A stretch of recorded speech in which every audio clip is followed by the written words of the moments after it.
Thank you. Thank you, Nicole. Thank you, everyone. Good evening and welcome to tonight's Diversity in Israel program.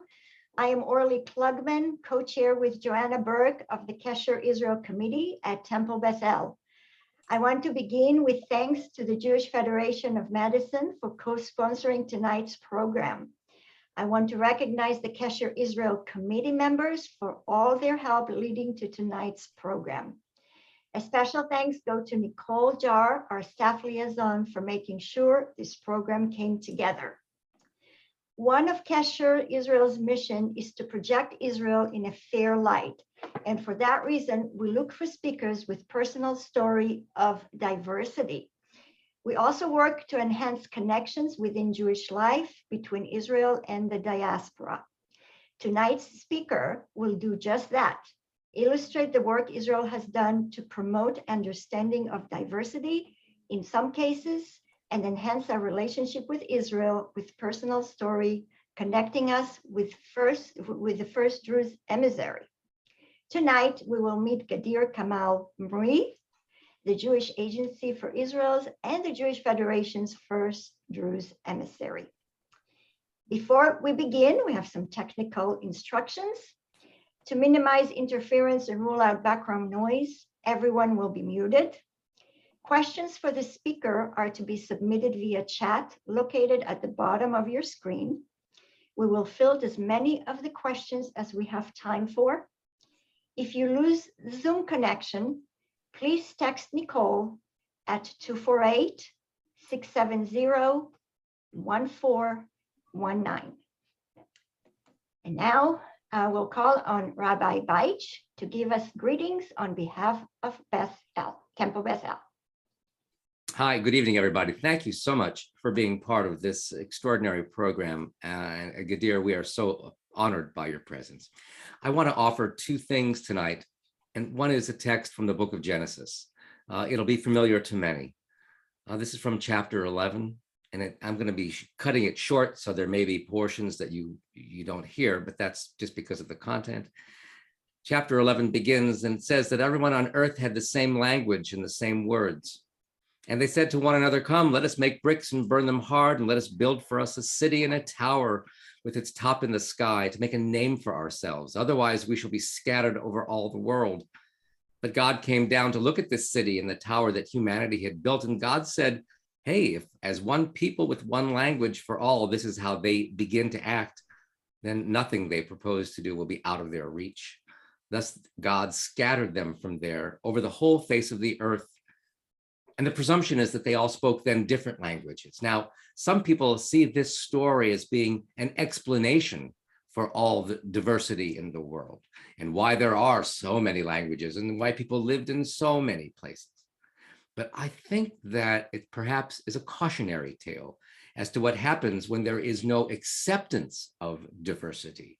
If people don't accept the diverse nature of their society, then we are truly sunk. And that we have that problem in America, and learning about the diverse citizens of the land of Israel is important for us all, because we know, those of us who have spent time in Israel, we know how many diverse peoples there are there. We understand the rich culture and flavors of personalities and people who live there.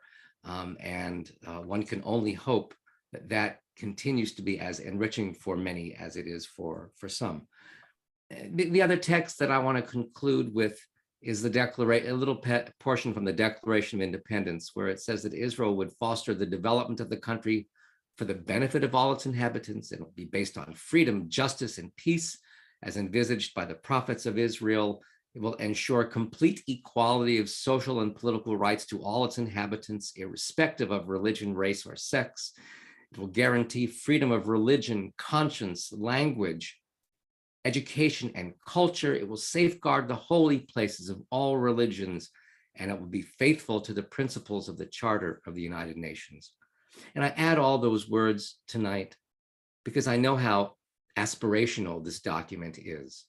Having spent some time in Israel and understanding that people are so many people are striving for these goals. It may not seem like everyone, and that's true, But I think that we want this to happen. We want there to be the acceptance of diversity in a place which can be so wealthy and so rich with the contributions of all. And so it is with that kind of spirit, I hope that we take these thoughts and hopes for diversity, hopes at least for understanding the need for diversity, and we take a look at Israel in that light. Orly, please take it back. Thank you, Rabbi, for these beautiful words of wisdom. And now to our guest speaker, Gadeer Kamal-Mreeh, I hope I said your name correctly, is the Jewish Agency's first Druze emissary to the United States and based in Washington, D.C. Previously, she was elected to the Knesset as a member of the Blue and White Party, making history as the first Druze woman to become a member of the Knesset. During her tenure, she chairs the caucus for planning, zoning, and industrial areas, the caucus for the advancement of Druze women, and was a member of several committees. She began working for the Israeli Broadcasting Corporation in 2011, where she hosted a program in Arabic that focused on social and cultural issues concerning Arab youth in Israel. She was selected to host the Israeli Broadcasting Corporation daily newscast in Arabic, and in 2007, she began anchoring its main Hebrew Saturday evening newscast, becoming the first non-Jewish anchor woman in Israel to broadcast the evening news in Hebrew. Gadeer holds a BA degree in honors from Bar-Ilan University in medical imaging and social sciences, and a master's degree with honors in international relations from Haifa University, specializing in negotiations and international relations decision-making. She was born in the Druze village of Daliat al-Carmel. She's married to Shadi and has 2 children, Tom and Liam. Gadeer, floor is yours. Welcome. Thank you so much. Good evening. I'm glad to be with you. Thank you, Orly. Thank you, Nicole. And thank you, Rabbi Jonathan. I will tell you the story of me as Gadeer, that I believe that it symbolizes the story of us all as Israel, as human being. I will share the screen. I want to show you some photos during our meeting. People ask me who you are. I say, hello, my name is Gadeer. I am an Israeli, but not a Jew. I am an Arab, but not a Muslim. I am a minority within a minority. My mother tongue is Arabic. My religion is Druze, and I am proud Israeli citizen. Good luck with that. So I symbolize the beauty of Israel. I symbolize the complexity of Israel, and those are my parents. My father was a contractor, and we lived in Daliat el-Carmel. Daliat el-Carmel is the largest Druze village in Israel, located near the city of Haifa in the north of Israel. And I remember almost on every Shabbat, on every Saturday, we hosted a Jewish family in our home for a dinner, for a lunch, friends of my parents, colleagues of my father. And I didn't realize then how much it shaped my personality, because we were raised as children in a way of, you are a social agent, in a way that if you have something to say, say it. If you believe that something should be changed, go and change it. That you are an involved citizen as a child. That you cannot narrow your work in a way of, I care just to my family or to my friends. No, don't just keep in this narrow prism. Go beyond to larger circles. How I can build my neighborhood, how I can change things in my city, village, state, or even the globe, as a citizen of the globe, but not as a cliche, but as a real way of living. We were very involved, socially speaking, in political issues. And as a child, I was enrolled in every course or class you can imagine as a child can be enrolled in. Ballet, performance, painting, Sofim, student council, delegations. And my mother remembered me, instead of sitting and playing with kids, I was sitting in front of a mirror and broadcasting news and talking to people and interviewing people and say what I think and share my thoughts. And instead of writing homework, I took the camera to school and filmed homework. And it was amazing to see how much we were involved. We were raised in a way that you are not a minority living in the Jewish state. No, you are an integral part of the state of Israel. I remember in every Yom HaAtzmaut, in every day of independence, my father decorated the car with the flags, and he even put the flags in the front of the car, like a president. And we traveled to Haifa, to Tel Aviv, to see the fireworks. And it's amazing to see that as parents, we still do it with our children. When we were in Israel, my husband was in army, so we took them to military bases and show and explain. And it means the connection to the state, to the Israeli society, the sense of belonging was and still so strong. And during my life, I always was interested to know more about who we are as Druze, about our history, our narrative, our connection. And it was amazing to see that our leaders, the Druze leaders, realized since a very young, very early stage that there is a similarity if we talk about the values between the Druze and the Jews. That is why we built the state of Israel with the Jewish people. That is why we supported that. We believed in the Zionism or in the Zionist aspiration to build the state of Israel since a very early stage. And you can see many books written in the web, in open sources, photos, stories about the deep trust, about the friendship that established even before the establishment of the state. Look at the photo from 1948. I don't know if you recognize the man number 5, Yitzhak Sadeh, one of the founders of IDF in my village in Daliat El Carmel. He had already Druze friends who fought together with him. Look at the photo in 1956. The mandatory military conscription law was applied for the Druze. Every Druze male aged 18 go to army. And today we draft into army the Druze in the highest percentage, which is 82%. It is higher than the number even among the Jewish sector, which is around 74%. Imagine how much it is important to understand those things, because we are loyal to the country that we were born in. We as Druze, we have no any territorial or any national aspirations. It's not written in our religion that one day we will have our promised land. That is why, although we live in the Middle East, in Syria, in Jordan, in Lebanon, and in Israel, in each country we are loyal to the country that we were born in. That is why in the past, in wars, even in Israel, sometimes, in some occasions, Druze Israeli soldiers fought against their brothers, Lebanese or Syrian Druze soldiers. You are loyal at first to the country, which is very unique, to be the loyalist minority in every country.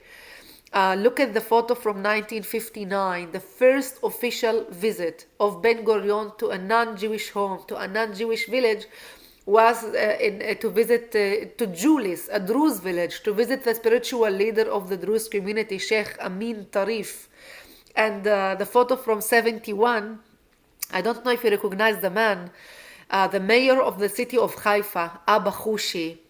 The photo was taken in 71 in Isfia, a Druze village. Do you remember Shabbat HaShchura, Black Friday, June 46, when Jewish cities were attacked, like Haifa?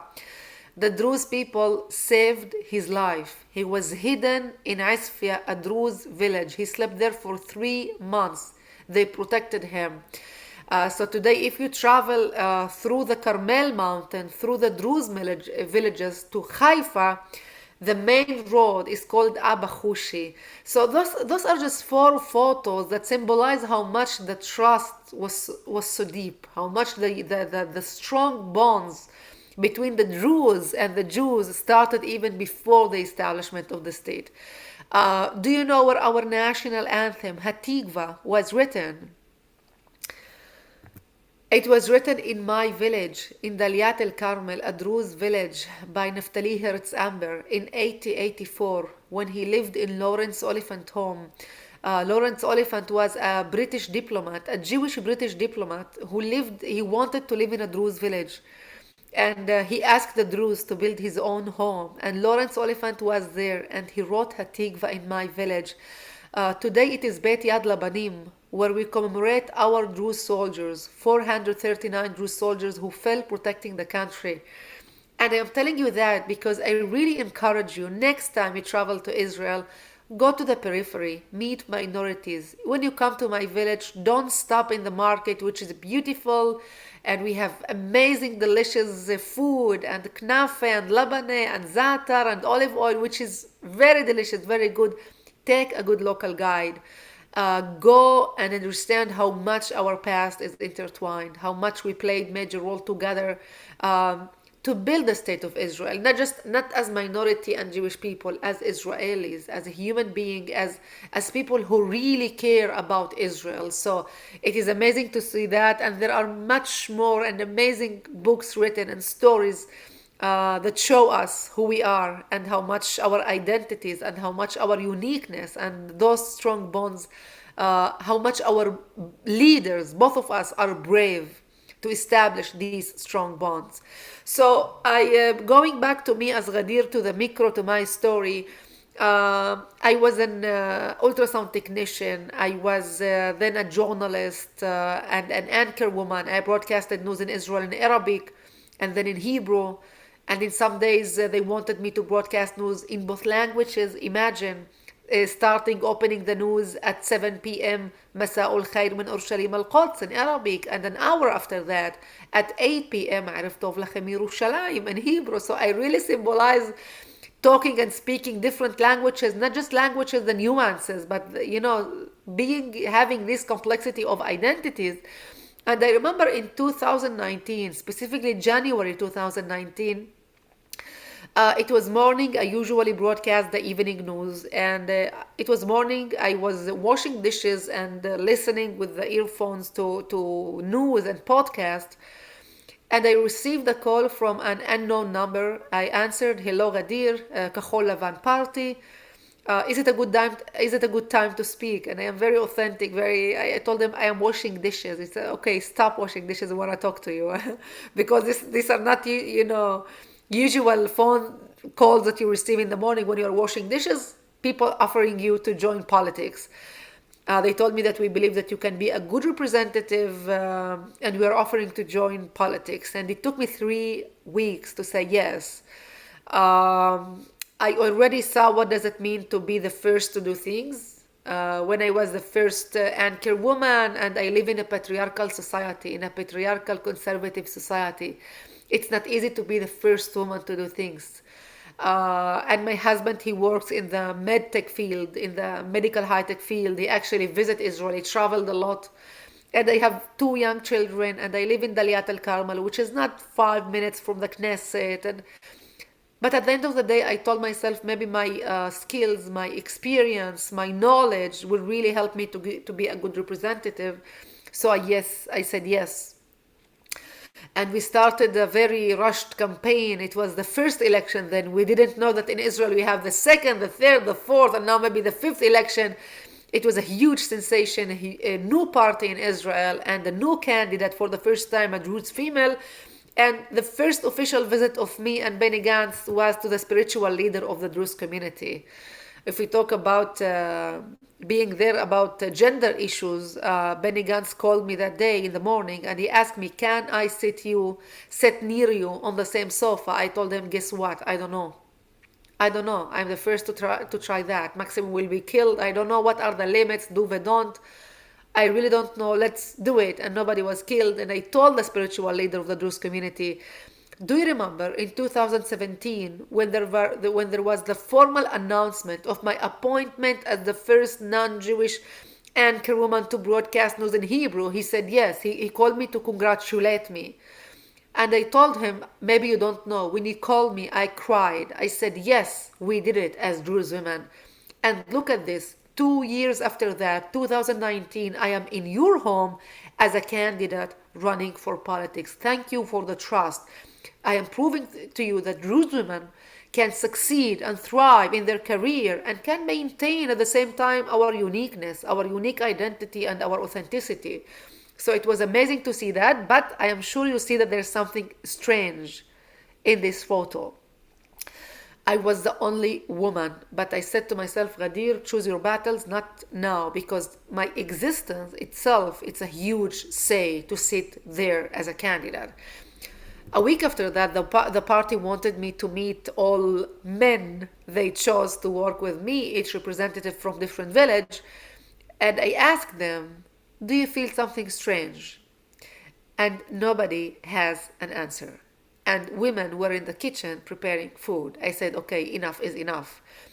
I told them, next time I'm giving you homework. Bring any female you know, your wife, your mother, your grandmother, your daughter, any female you know. I tweeted, posted, called, I was interviewed and talking about the need to bring women to talk politics. Boom.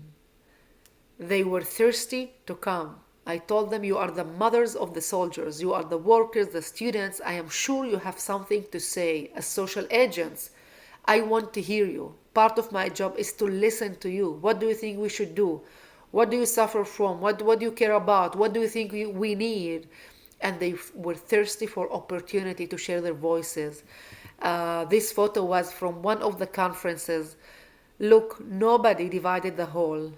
The men sat on the central part of the hall, and you can guess which part I love the most. Women, empowering women, because I truly believe that when we empower women, we are developing much more faster societies.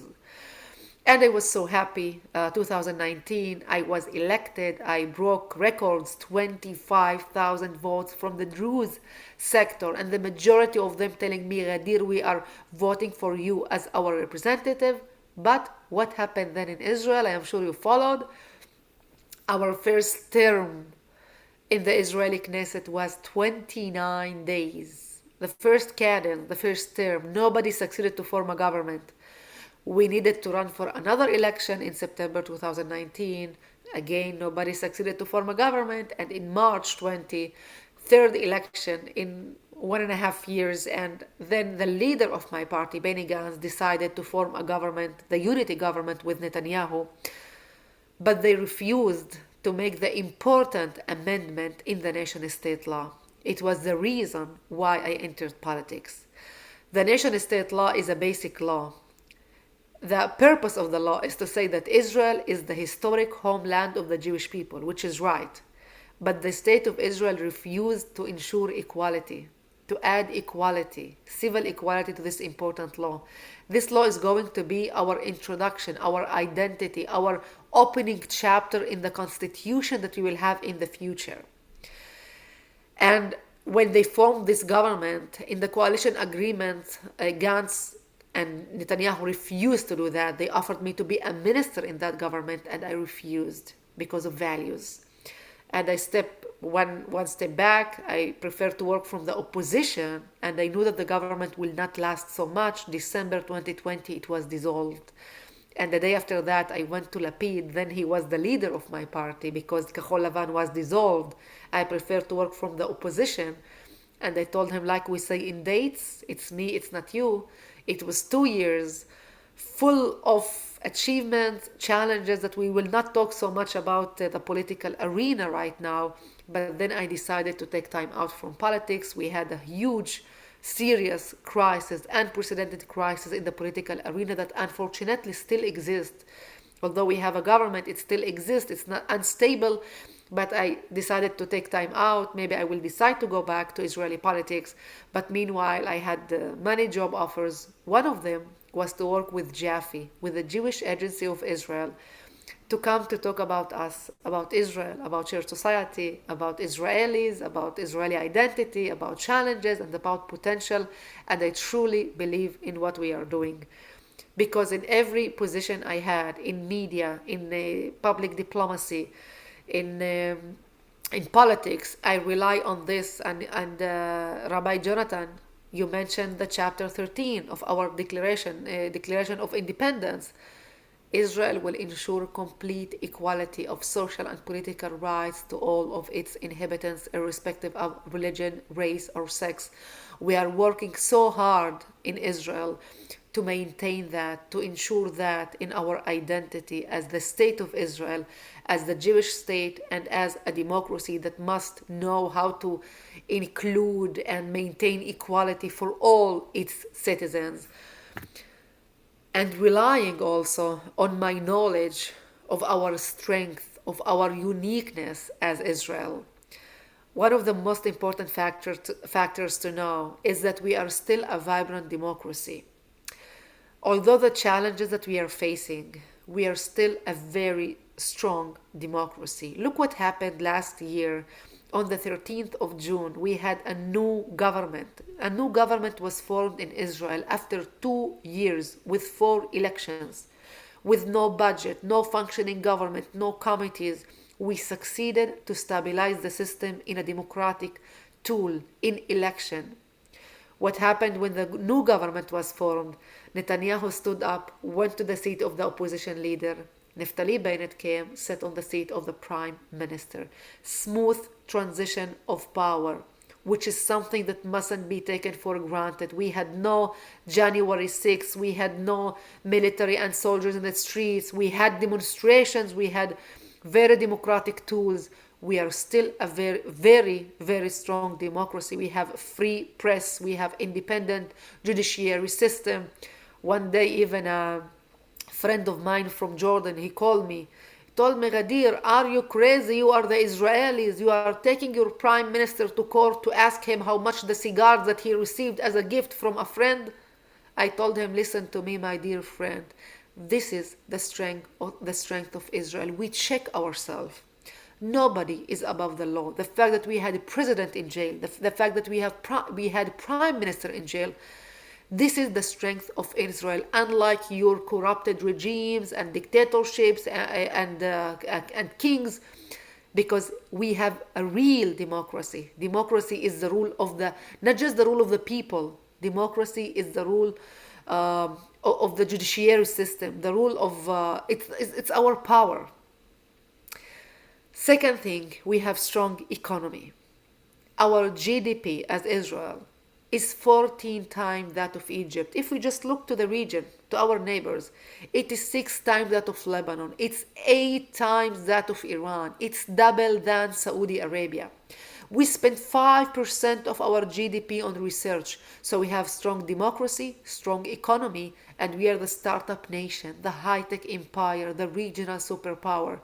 We have military superiority. Although the threats, we still control the sky and the sea, and we have no Middle East. There are dramatic changes in the Middle East and among Israeli society and among Arab society. Many opportunities, especially among the pragmatic Sunni Gulf states, and we have political changes. Who could imagine Mansour Abbas sitting with Bennett, right, left, Arab, Jews, Mizrahi, Ashkenazi, all colors? Although this is a crazy government, but at least we are trying. We are proving to ourselves at first and to the world that yes, we can. Yes, we can try to find a mutual path in which we can work together. When I was in the parliament, I worked from Kahol Lavan with Shas and with Meretz because there are always options. There are always mutual goals that we need to choose them. So relying on all those factors to be strong democracy, strong economy, strong military, strong in the region, I am telling you that what we are doing and what we are working hard to achieve is our social resilience, to strengthen our social resilience as Israelis, not to just be in the Jewishness and Jewish identity, in the narrow prism, to work on the Israeli identity that includes me as Gadeer, as a minority. Some of the tools that I believe we implement and we should implement and we are working hard as Israelis to implement. The most important tool, education. Education as a key, education as a tool. I came here with my family in the end of July, almost a year. And one day we were hiking in the Great Falls with my kids, with my husband during weekend. And I have 2 children. My youngest Liam, 7 years old. And I called him during hiking in Arabic, Liam, shwai shwai. Shwai shwai in Arabic, it means slowly, step by step. A man who was nearby, he immediately told me, hey, hello, shwai shwai, Arabic, Morocco. I said, no, Israel. He said, what? Don't you say Palestine? I said, no, Israel. We are Israelis. We live in Israel. He said, what? People speak Arabic in Israel? There are Arabs in Israel? I was shocked. I read about it. I didn't know that sometimes I need my 0 point, I need to start to explain the basic for me. The basic detail, the basic info about who we are as Israel. It proved to me how much it became trendy to criticize Israel, even sometimes without knowing where Israel exists in the map. I was shocked to see how he was shocked. One day I lectured and a woman came to me and she was so happy to meet a Druze woman. And she told me that one day when they visited Israel, they were in a jeep tour and they saw the tents where Druze people live. And where to start? I don't live in a tent. 21st century, and she thought, as a Jewish American citizen, that I live in a tent. Wow. Education is the most important tool, and it's true about any topic. And this is how I educate my children. You cannot develop any opinion toward any topic, anything, before you explore and dive and go deep and read and then come to tell me what do you think about it. Sometimes I ask people, who is the agriculture minister of Israel, in a way that when I care about something, it is so important to know what is happening in Israel, who is living in Israel, what people care in Israel, what is the agenda, what is happening in Israel. Education is the most important tool. It's not a cliche, it's a real way of living, and it's a process. It takes time to educate, it takes time to shape and reshape public opinion when we are talking about leadership. Researchers found that you will take home with you just 17% of what I said tonight. So please just take this sentence. It is less than 17%. Don't talk about them, talk to them, talk with them. When you want to know something about minorities in Israel, talk with minorities. When you want to know something about Circassians, go to Kfar Kama, eat with the people, absorb the atmosphere, talk to them. When you want to talk about Bedouins, go to Bedouin village. When you want to know something about church society, go to Jaffa, to Haifa. Talk directly to the people. Ask them firsthand, in person, who they are. And I put in the middle the photo of us, the Druze and the Jews, because we believe that in Israel, IDF is behave like a melting pot in which people speak to others as collectives. When a Druze and a Jew fighting together Hezbollah and sleeping in a tent in Maidun in Lebanon, imagine how much the trust is so deep, the friendship is so deep, how much they speak to each other as collective. Unlike two sectors in Israel that we are encouraging them to talk to each other, Arabs and religious or Haredi sector, because it's much more challenging. They live geographically in different places, they work, they study in different places, and we are bringing more mutual programs and projects to make them speak as groups to each other. Last year, when I was in the parliament, I was the head of the parliamentary group Germany-Israel. And Steinmeier, the German president, was in Israel last July before we came here, and he wanted to talk about church society with Israelis. And he said that in Germany, they started even in the first step in the comprehensive urban planning, when they plan a new city, to build it in a way that they have mutual buildings to share same buildings, to settle in, to bring people from different backgrounds, from different languages, to educate them to live together. This is how we encourage people. Sometimes people ask me, do we have shared society? Yes. Is it enough? No. A Jewish Israeli family coming from Tel Aviv eating hummus in Darat el-Carmel is not shared society. Shared society is the willingness to understand who is living in the nearby village or who is living in the nearby city. We have it, but we are working so hard to bring it much more deep. My eldest, Tom, a gifted child, very clever child, and he was, till we came here in the 5th grade in Israel, we decided to enroll him in a local school in my village to start with his mother tongue, with Arabic. Until we came here, they had no even one joint program with a Jewish school, even in the level of class to class, school to school. Imagine how much those children, through games, by playing together, talking together, how much they can learn about each other.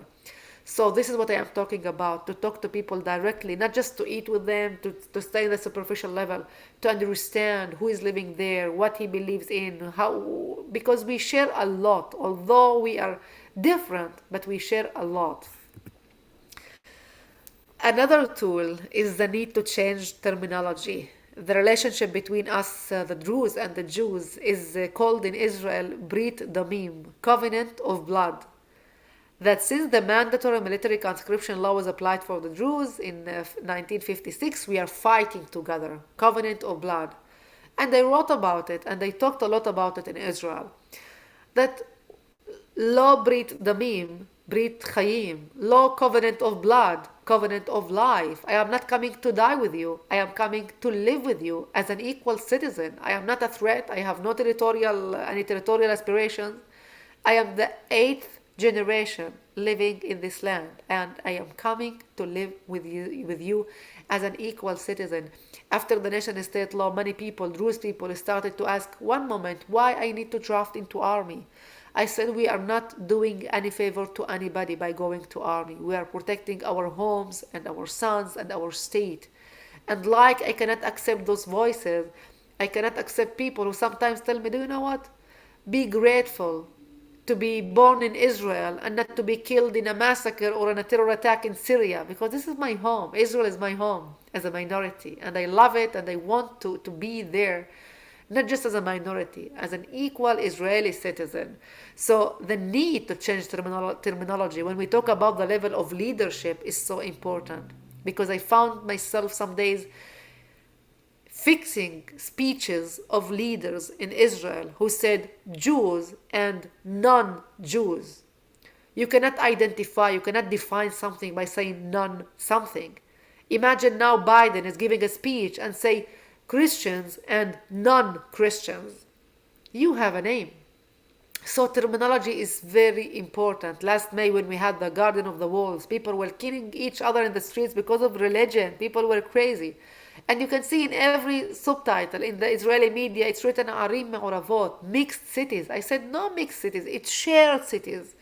Nobody mix it. We are sharing something, Arabs and Jews. We are sharing something. So choosing the word, when we talk about true meaning of leadership, is so important when we are seeking to shape public opinion about who we are. Israeli Arabs are not what you think. Some people still think, you are amazed to know that some people may still think that Arabs in Israel are still, if they know that they exist, that they are still primitive tribes living in tents. No. Today, half of the doctors in Israel are Arabs.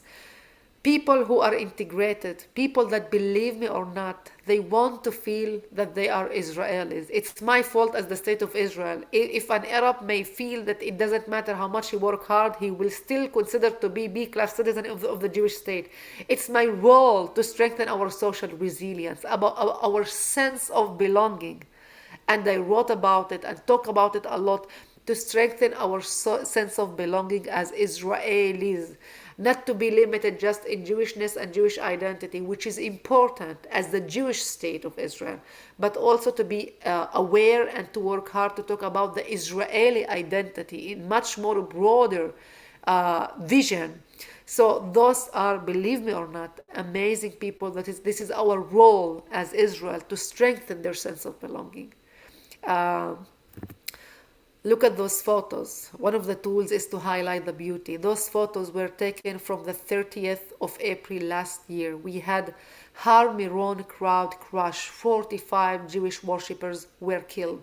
Those people were waiting and calling their Jewish brothers. This is how they call it in posts in social media. People who were injured that day in Har Miron, come, we are here in the villages to help you.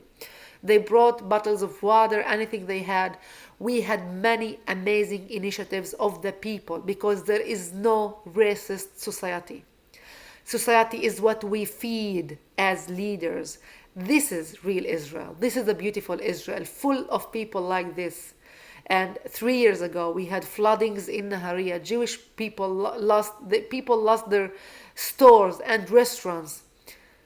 Arabs Muslims from Mazra, a tiny village near Nahaliya, brought their tractors and came to help their Jewish brothers. And like those initiatives from the Arab to support the Jewish people, we have dozens of initiatives from the Jewish side to help the Arab side. This is real Israel that I saw. And believe me, I know what I am talking about. I toured the country, north and south. I met Bedouins and and Circassians and Christians and Muslims and Druze and Jews and all levels. Professionals and mayors and religious leaders and women and students. I know what I am talking about. This is real Israel that we are encouraging, and we are fostering these constructive dialogues about who we are, how we can talk about the mutual goals that we have. I will stop share the screen because I will go back to share it with audio.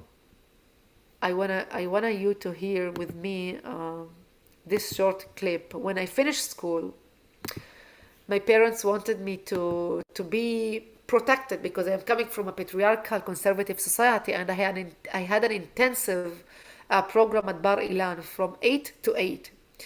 And for me, coming from the Lat Carmel to Ramat Gan to Bar Ilan, each day it was so hard. I wanted a place to sleep in, and a friend of my parents, Jewish Iraqi, amazing Jewish Iraqi woman, opened for me her home and her heart.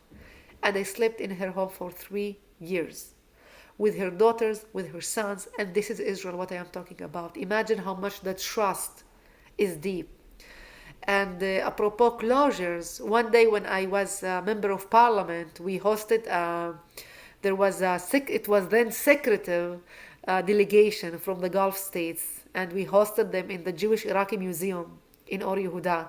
And the foreign ministry, they were there because they have amazing initiative. They have Facebook account, إسرائيل تتكلم بالعربية, Israel speaks Arabic. They target Arabs from the Middle East with millions of followers. And they asked us if we can film a short clip about the unique relationship that we have. And just listen to this short clip. مرحبا بكم بصفحة إسرائيل باللهجة العراقية. اليوم نحن موجودين بمتحف يهود بابل، وتحديدا بمدينة أور يهودا بدولة إسرائيل. وكعضوة كنيست دعيت اليوم للقاء بضعة الأشخاص ولإلقاء محاضرة، وسررت جدا بلقاء يافا مساسة اللي هي بالنسبة لي مش بس صديقة إنما أم. أثناء لقبي الأول درست بجامعة بار إيلان، وكوني أنتمي للطائفة المعروفية وأنتمي لمجتمع محافظ، أهلي اختاروا لإلي أو كان بدهم يختاروا لإلي أن أكون بمحل اللي يحافظوا علي. فأنا نمت 3 سنوات عند يافا مساسة اللي كانت بالنسبة لإلي كأم حنونة، كل يوم تعتني بي وتحافظ علي وتوديني هي شخصيا على الجامعة وترجعني من الجامعة، تعطيني زوادتي معها. فهي دلالة على العلاقات الخاصة المميزة الموجودة عندنا في دولة إسرائيل بين العرب وبين اليهود بدون أي تمييز. نفتخر بدولة إسرائيل. She is like a mother for me, she's a proud mother. So it symbolizes how much the beauty of Israel. So one of the tools that we are talking about is to highlight the beauty. On the other hand, one of the tools is also to be able to talk about Israel warts and all. And I believe that we are robust enough, strong enough, brave enough, honest enough as a state, as a society, to bring the complexity of Israel. Part of my position is working with Hillel International at campuses, universities, very challenging arena. We are, to combat BDS and those fundamentalistic thoughts. Sometimes people don't understand why we need to exist in Israel. Sometimes it's very tough questions about why we need to exist as Israelis. So part of our job is to bring the complexity, to reflect the complexity. We found that one of the challenges is that somebody told the student that you cannot criticize even, you cannot express yourself, you cannot ask. And we need always to make people understand that we need to listen. We need to share the stories. We need to have table and to make them understand that there is always a room to talk to us, to ask us. Sometimes we open maps to explain what happened, why the State of Israel was established, and what happened through the negotiation process, who said yes and who said no, what was the narrative of Israelis. to educate. So we are working so hard. Israel is a very, very sophisticated and complicated state. And our role is not just to highlight the beauty, to say, look at us, we are not perfect. Sometimes we do mistakes. Sometimes we did mistakes. Imperfection is part of dealing or managing countries. There is no perfect country in the world. Not in the past and not in the modern era, and even among liberal modern countries, there is no perfect countries. We are working so hard. Sometimes we did mistakes, sometimes we do mistakes, and it's legitimate way to try. And we are a young state that's trying and fixing and checking ourselves. So not just to hide and to beautify and to bring the Kim Jong-un advocacy, love us, we are pink, we are gold, to bring the complexity when we are seeking to have deep engagement and to strengthen identity for the long term. We need to listen and to foster constructive dialogues and meaningful discussions about who we are with all those voices. And when we talk about complexity, look at this photo. This photo was taken from the 4th of August 2018, when my community, the Druze community, arranged the rally against the nation-state law by saying we have no problem with the law. We have no problem with what was written in the law. Israel is the historic homeland of the Jewish people. We have a problem with what was not written in the law. The fact that the state of Israel refused to ensure equality is the problematic part. So when we talk about minorities, it's important to be aware and understand the challenges, the current challenges that minorities in Israel are facing those years. One of them is the question of identity, the question of sense of belonging. I was there then covering the event live for IPBC, the Israeli Public Broadcasting Corporation, and I was hearing people chanting Shivyon, Shivyon, Shivyon. Shivyon, it means equality. The demand was equality. And Kamal protested by just wearing half IDF uniform and half white t-shirt by saying, when I am in the army as a soldier in IDF, I am the A-class citizen. When I go back home to my village, I see the gaps and I feel how much I am a B-class citizen. So it means that the question of identity of us as the state of Israel and of us as minorities and sense of belonging is one of the challenges that we have in recent years. The good thing is that, as we said, our ability to fix things and our ability to understand things, it's incredible in Israel. We are working hard. Look, for example, at the budgets, at the numbers. The new government doubled the budget for Arabs. Instead of 15 billion, 30 billion. For the Druze, instead of 2.5, now it's 5. One of the major challenges that we have in recent years was the crime wave. I am sure you followed. People in the Arab people in the villages were shooting each other, daylight, children, innocent people. Last year, 126 Arabs were killed, half of them under age 30. So the new government now, they put 2.4 billion shekel to defeat the crime, to bring more units, more police forces to the villages. And another challenge that we are facing is the planning and building, or it's called illegal building in Israel. We woke up in Israel we found out that there are 100,000 illegal buildings in Israel, the majority of them among the Arab sector. And nobody wants to be illegal. Just to give you one example, Isfia, a Druze village, do you remember the photo with Abba Khushi? Last time the blue line was extended in that village, it called the blue line. It was extended in 1978. 1978, which means anything you build after 1978 is considered to be illegal. If you try to build your own home on your own land, it's illegal. And good luck with bureaucracy. So we succeeded to freeze Kamal-Mreeh law, to bring the electricity law. This is something that during, we are fixing and we are working so hard. So those are some of the challenges that minorities are facing and we are trying to fix. Last tool, social activism. Do you remember what my father told me? If you have something to say it. You cannot sit in front of the TV and the sofa and watch TV. Those photos were taken from last May. Those are my children, Tom and Liam. We were in the streets, reminding people that we are brothers.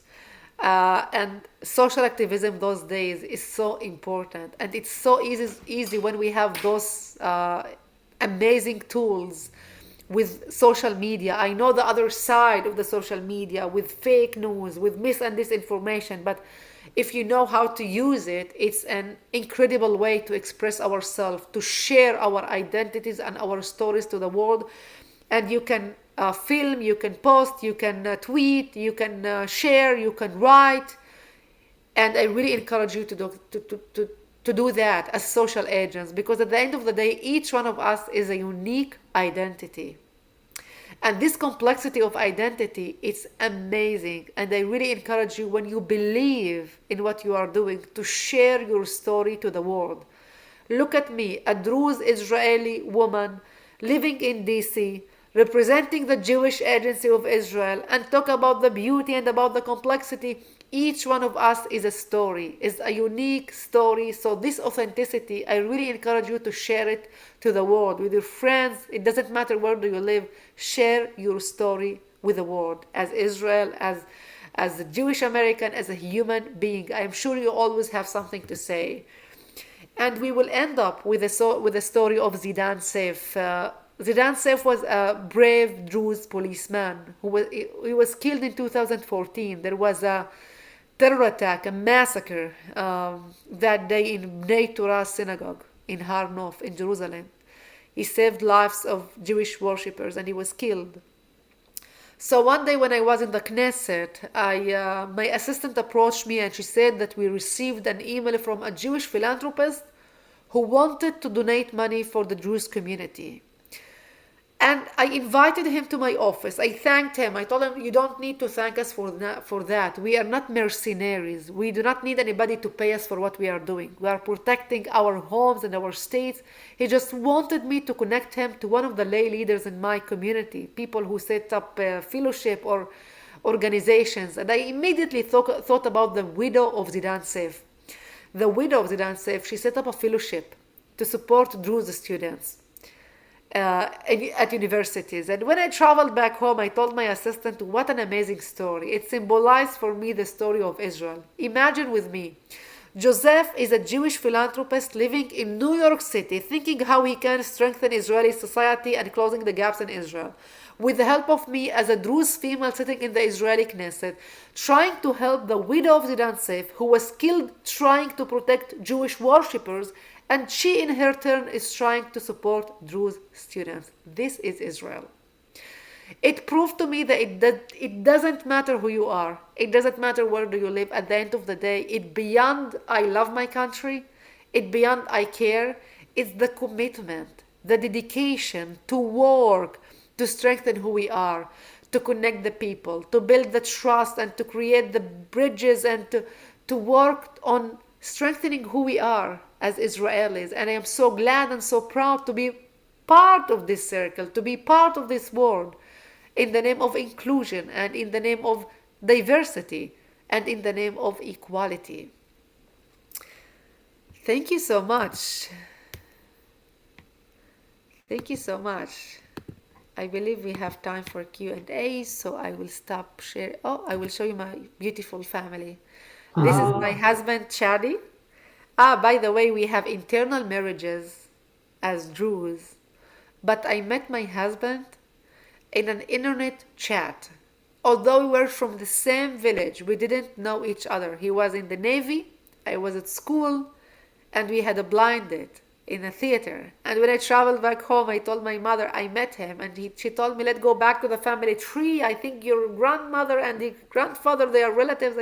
Leave it, I want to marry him. And this is my husband, and I have amazing family. You do. You have an amazing family. You have an amazing position. You've inspired us. Beautiful words about a country that we love and a country that we want to improve upon, of course, and all the aspects but we have to be proud of the country. So thank you, thank you, thank you. We do have just a few questions. The first one, the photo of the women in the meeting hall was impressive because of the numbers of women. how have women adapted to your striving for gender diversity, equality in the Druze community? How did their reactions evolve? It was challenging. It was challenging. I lecture also about gender issues and gender equality, and I didn't realize that at first I need to work or to target women to explain to them that we are not equal. Because I remember that one day I was in a Druze village in one of the meetings. And when I entered that home, the men sat in the living room and women were in the kitchen. So I asked them to come and sit near me and to start to talk to me politics. And a friend of mine took photos, spontaneous act, just took a photo, and it was Friday. And when I traveled back home, I started to write the post. I said, this is the post of my life. It's Friday weekend and I have something to say. And finally, I brought women to talk politics. It was in the first campaign, in the first meeting, in the first panels that we had. And do you know what I got?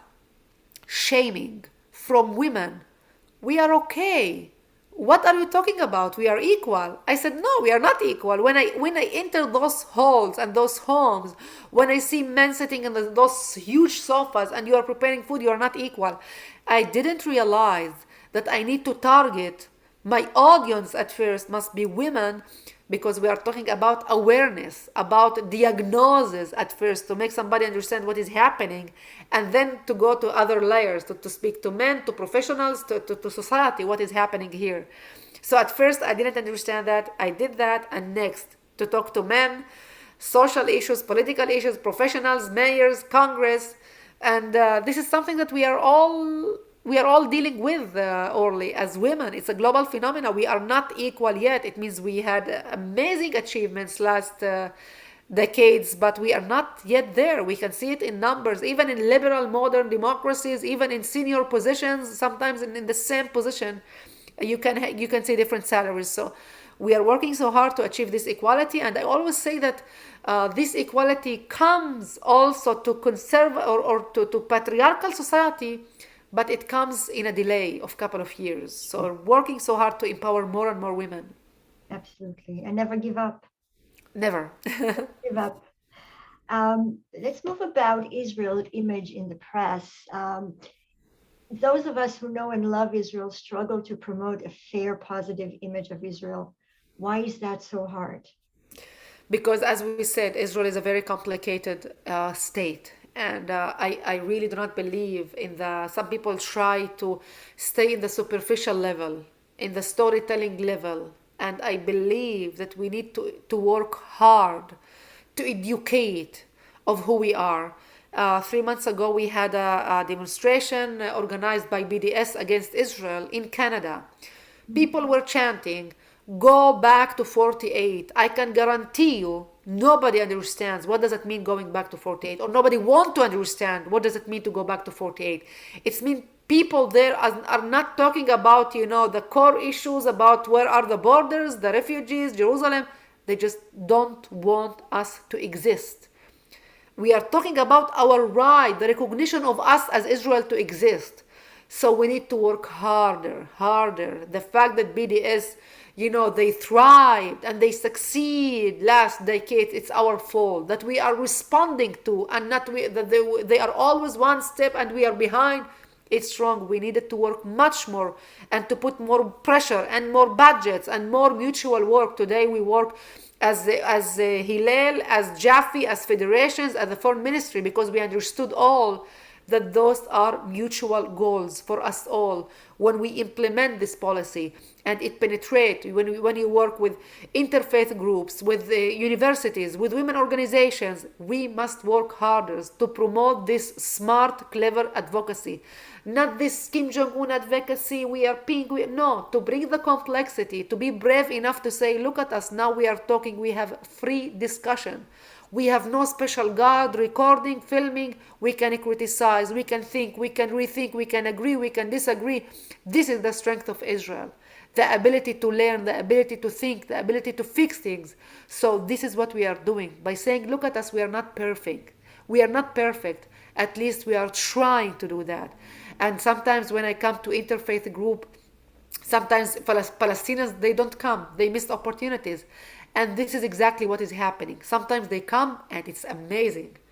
That to challenge them, to challenge ourselves, to find how we can build the trust, how we can make them understand, look at us, we are still much more better.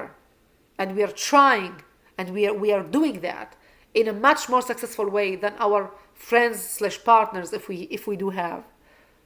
Great. And one last question.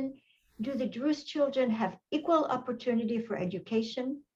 Are there separate schools for the Druze kids? There are separate, the education system for the Druze is different. So we have for the Jewish, the Druze, and the Arabs. So we do have different. OECD report in 2019 showed that there are the biggest gaps in Israel between Arab student and a Jewish student. Arab student, Jewish student. We are working so hard. This is part of what I am saying. There is no absolute amazing, beautiful, pink, gold story. There are gaps. There are challenges that we must all understand. We are working so hard to fix those issues. We saw it in numbers. For example, in Israel, there are 16 Druze villages. And in Israel, we measure the socioeconomic status from 1 to 10. Mm-hmm. Among those 16 Druze villages, just 2 villages are 4 from 10. All the others, 1, 2, 3. So we saw it in numbers and infrastructure and education. And we are working so hard. And you can see that the new government, they doubled the budget. So sometimes the solution, it comes, but in a delay of a couple of years. Right. Well, thank you. Thank you. Thank you for a very exciting evening. Jeremy Tunis, I'm our representative from the Jewish Federation. Jeremy? My camera. Thanks so much, Orly, and thank you, Gadeer. It was a really moving presentation, even for those of us who are really active on these issues, really illuminating. Thank you for joining us. I just wanted to thank everyone on behalf of the Jewish Federation, our executive board, our executive leadership committee. I've been proud to be a member of the board for the last number of years and active in a number of our committees, including the Community Relations Committee. I wanted to thank you first and foremost. Hope this is the first time, but not the last time that you can address our community here in Madison. I'd like to note that this, like Bethel's Kesher Israel Committee, the Jewish Federation of Madison is committed to understanding and promoting Israel in a fair and contextualized light, for both the Jewish community as well as the non-Jewish community here in Madison and throughout the region. I would like to, again, thank Bethel, to thank the Jewish Federation, as well as encourage everyone on tonight to follow our events on our website, www.jewishmadison.org, including our community-wide Hava Nagila picnic, which is currently scheduled for August 21st, as well as additional events through Temple Bethel, which I'm also proud to be a member of. And the website for Bethel is www.tbemadison.org. And hope everyone can continue to come to important events like this. And thank Gadeer again for a really impressive presentation. Look forward to following your work and Jaffe's work and continuing to support that work through our different initiatives. Thanks so much. Thank you all. Thank you so much for having me. Thank you. Thank you, everyone. Thank you. Thank you so very much. Thank you. Thank you. Good night. Good night.